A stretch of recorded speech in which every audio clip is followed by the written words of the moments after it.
So, Cheerio, thank you so much for taking the time to sit with me tonight and kind of go over uh, some of these questions that I know we have wanted to ask and kind of get your input on. And I'm really, really glad that you chose to do this interview with us. So the first question I just really wanted to get out the gate is, can you kind of recap what you went through as a child?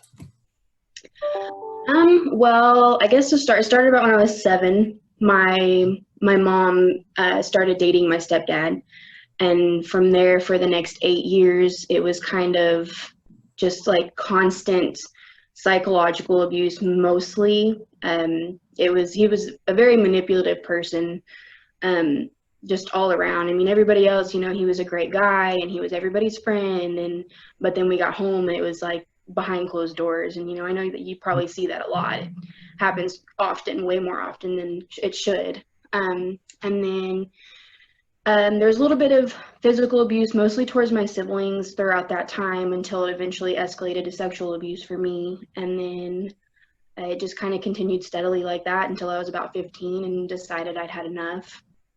Okay. So when did GOC get involved in this process with you? We had been involved with GOC before I decided to say something. We would go to the fundraisers, toy drives, stuff like that. We were part of another biker club in town, and we often collaborated with them on stuff. So we knew what the club was and what they stood for and everything like that. They didn't really get involved in the situation until it was the day after one of the worst episodes that I experienced, probably the worst. And I went to my counselor at school. She called the police, called my mom. My mom comes up there, and after I tell her what happened, the first thing she did was call Todd, which was Inc., of the president of the Grove chapter. And we didn't even have to wait 10 minutes before they were up at my school. So. Wow. So your family obviously knew them prior because of, what you'd been doing with them in the community. Mm-hmm. So going back to when you first met them, what was your kind of impression of those GOC members up there? They were just great people. I mean, at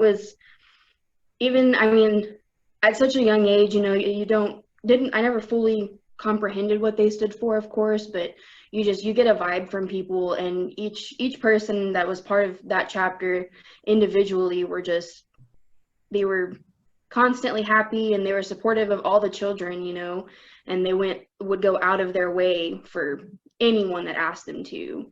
It was. And this is in Dallas, right? Mm-hmm. This is, with the Grove chapter. Okay. So how did, when GOC got involved then up in Dallas with your case, and, you went to school and kind of made your outcry, and your mom got involved and called Inc., what kind of help did they provide for you during that time? What didn't they, I guess? From there, it was like, they took off running with everything. Like, they knew what to do. They knew how to handle it. They took us back to our apartment, and they helped us pack our bags, for me, my mom, and all 3 of my siblings that were there. And then we went and picked up my siblings from school. They took us to a hotel in a completely different town.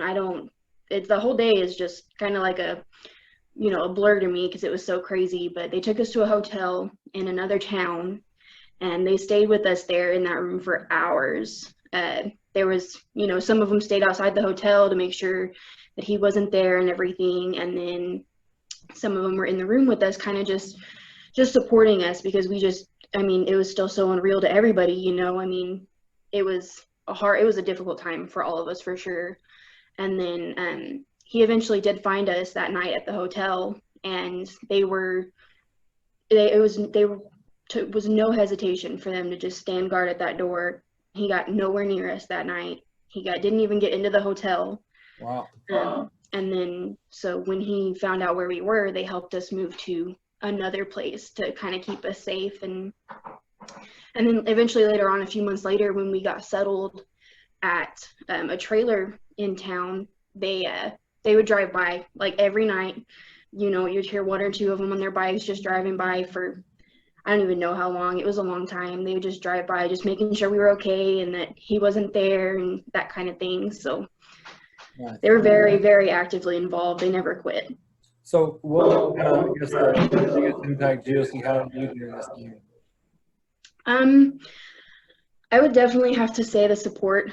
I mean, it's unfathomable the amount of support that I got from them, from these people that were not complete strangers, but even if they were, you could tell that they wouldn't hesitate to help me in any way.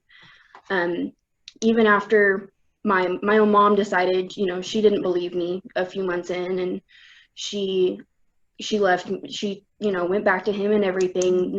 They never questioned me. They never asked for details. It was 100%. They were on my side, and them and my dad, they are the only people that I could ever say were 100% with me. And that's, I get a little emotional talking about this, sorry. But yeah, they were the only people that were 100% by my side, and I could never ask for anything else. They were my biggest support system at that time. Absolutely. So do you have one memory of GOC that you kind of keep with you now of that time, of your total involvement with this organization? Unfortunately, it would have to be that day for sure, just all around. But they were the best part of that experience. It helped me grow, and I learned from it and everything, and it's made me who I am today. But I honestly could say that I would not be who I am today without them. Wow.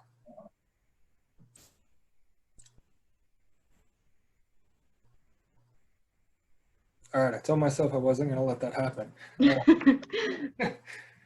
So how is life now? Let's get something It's positive. great. It's great.